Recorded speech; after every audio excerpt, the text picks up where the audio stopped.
Greetings, fellow aliens.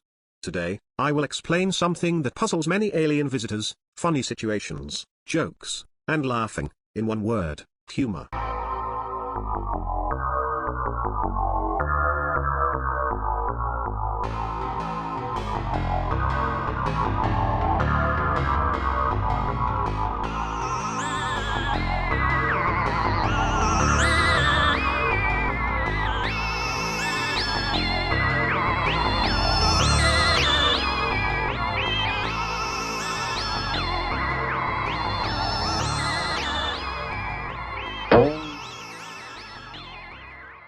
My videos are usually based on a mix of Earthling literature, alien sources and conclusions drawn from my own observations. Humor, however, is a tricky thing which puzzles alien and Earthling scientists alike. So, this episode is entirely based on an Earthling book released one solar cycle ago, Inside Jokes, Using Humor to Reverse Engineer the Mind. It provides the most convincing theory about humor I've seen so far. You'll find a link in the description below.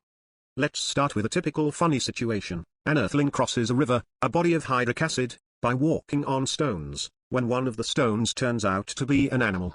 This mistake triggers a peculiar reaction. The Earthling produces strange rhythmic noises, called laughing. The whole phenomenon is called humor. Early alien visitors of Earth thought that laughing is an artificial respiratory distress induced by the brain, in order to punish mistakes. However, this can't be right, for Earthlings actually enjoy laughing, which is very strange. Anyway, humor seems to be triggered by mistakes, based on false assumptions. To understand what is going on, we have first to understand the important role of assumptions for the Earthling mind. Earthlings are often compared to levy drones of the tax authority. Like drones, Earthlings create a model of the environment in their mind, in order to make decisions. This model is called mental space. Unlike drones, an Earthling is even capable of handling several mental spaces simultaneously.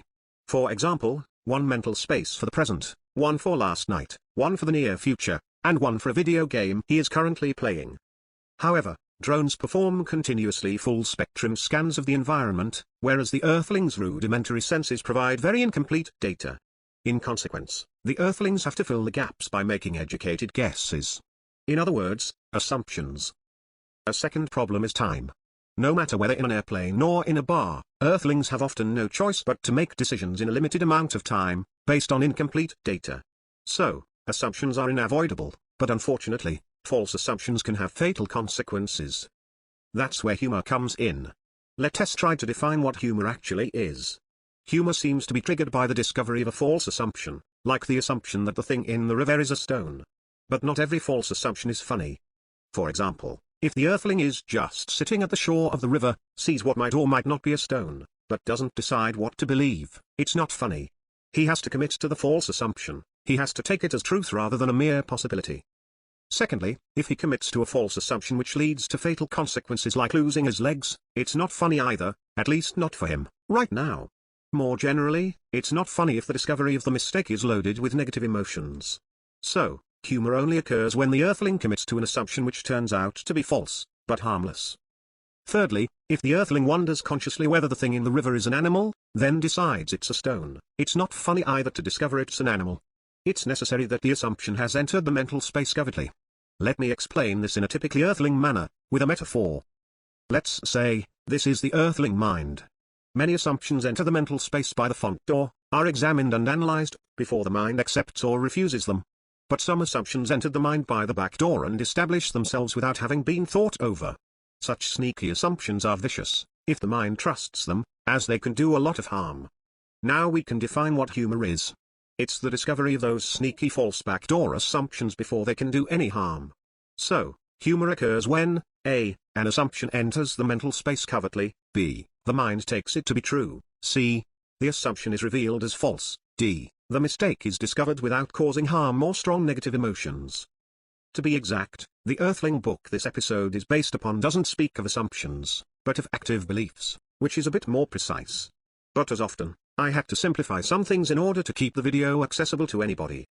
There are two other species in the galaxy which have a similar sense of humor. The difference to Earthlings is that they hate it. Both species live in the Uronian system and have been supervised by the same bio-administrator. Apparently, this administrator thought it would be a good idea to have their mind punish them for discovering false assumptions. The result, however, was a disaster. One of the species, the cunctators, became obsessive with double and triple checking everything before making the smallest decision, even when they were, for example, chased by a horde of furious enemies. This way they avoided some mistakes, but they became incredibly slow and unable to make decisions under pressure. Their world eventually became a planet of bureaucrats. The second species, the Shieldarians, became masters of not recognizing errors. The Guildhall of the planetary capital, for example, has no windows because the builders forgot to build them. But everybody pretends that everything is fine. The cities of the planet are full of such architectural errors, which makes it a popular destination for tourists. The Earthling humor works much better. Instead of punishing false assumptions, it rewards diffusing those sneaky false assumptions before they can do any harm. The goal is probably to avoid such mistakes in the future without discouraging the Earthling from making assumptions. But what about other people's mistakes? Well, watching someone else committing to a sneaky false assumption is equally funny, even more if the observer discovers the mistake before the actor falls for it. It's even funny if the mistake is harmful, as long as the observer doesn't care. However, death is rarely funny, except for fictional characters or people the observer doesn't care about at all. That's because Earthlings consider death as something tragic, even when someone dies of old age. This is strange, as Earthlings and virtually all creatures on Earth are biologically programmed to die someday. Except for the microbes. Now we understand why Earthlings enjoy humor. It's a reward for diffusing false sneaky backdoor assumptions, before they can do any harm. But that doesn't explain the strange noises Earthlings make when encountering humor. Those noises are called laughing. To understand this, we have to examine two other things which may trigger laughing: playing and tickling. In episode 5 we have learned that Earthlings, especially Earthling cubs, are used to simulate danger situations for training purposes. This is called playing. Now, bystanders may mistake playing for real danger, especially if the players emit alert signals such as screaming or calling for help. That's why Earthling nature developed a false alarm signal, laughing. When an Earthling hears alert signals mixed with laughing, he understands that the alert is not serious and that the danger only exists in the fictional world of the game. Odds are that this no danger signal is the original purpose of laughing. To understand tickling, we need some background information. It has to do with two feelings, pain and itching. Pain is a very unpleasant alert feeling following an injury. Severe pain usually triggers screaming and calling for help. Itching is another alert feeling indicating the presence of a parasite on the skin. It triggers scratching to remove the parasite. Itching is less unpleasant than pain, except when lasting for a prolonged period of time. But what has this to do with laughing? Well, serious combat between Earthlings, as well as ritualized combat, usually has the goal to inflict pain. But playful combat, especially between Earthling cubs, aims at itching rather than pain, by touching sensible areas with the fingers. This is called tickling, and the usual reaction is screaming mixed with laughing, in order not to alert bystanders. Again, laughter is used as a signal that there is no serious problem. So initially, laughing is a communication signal, more precisely a signal that indicates false alarm. Now, a surprise like the animal in the river often triggers screaming before the Earthling realizes that there is no real danger, so the Earthling laughs to cancel the alarm. That's possibly the origin of laughing as reaction to humor. Scientific advice. If you want to examine laughing, it may prove difficult to obtain it with humor, as your test subjects will probably be terrified by the situation. You might try out other methods like tickling or cannabis. But the simplest way of making an Earthling laugh is by making them inhale nitrous oxide, known on Earth as laughing gas. The alarm signal of screaming is actually infectious. Screaming Earthlings may make other Earthlings scream, even if they don't know what is going on.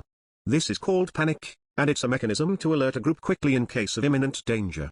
Now, if the false alarm signal of laughing has the purpose of cancelling the screaming alarm, it has to propagate in a similar way. That's probably why laughter is also infectious. Strategic advice. When you invade Earth, panic can be a powerful weapon. An effective way of creating panic is to terrorize Earthlings with mighty war machines. However, when you hear Earthlings laughing at their approach, your war machines might not be as terrifying as you thought. One reason might be that you have underestimated the size of Earthlings. As mentioned before, funny situations are rewarded by pleasure. But Earthlings wouldn't be Earthlings if they hadn't found ways of creating this pleasure artificially. In its simplest form, the artificial humor is called jokes. A joke is typically a funny story, question or remark. Most jokes feature a fool falling for a false assumption. Sometimes the fool is in the joke. Occasionally the teller pretends to be the fool.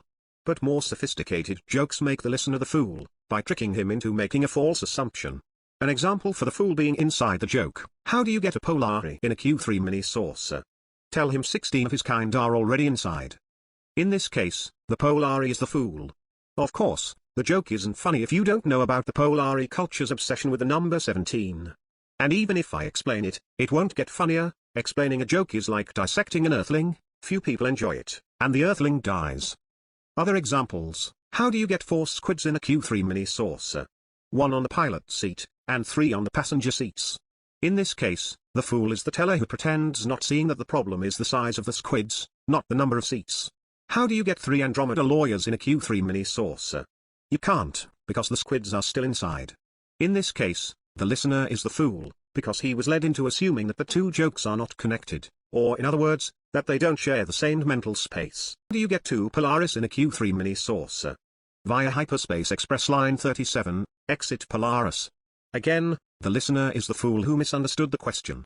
This is a pun, a joke that plays with the ambiguity between words, in this case between the plural of Polari, and the star Polaris. Now some more examples for my Earthling viewers, who don't know anything about Polari culture and Hyperspace Express lines. How do you know there is a squid in your refrigerator?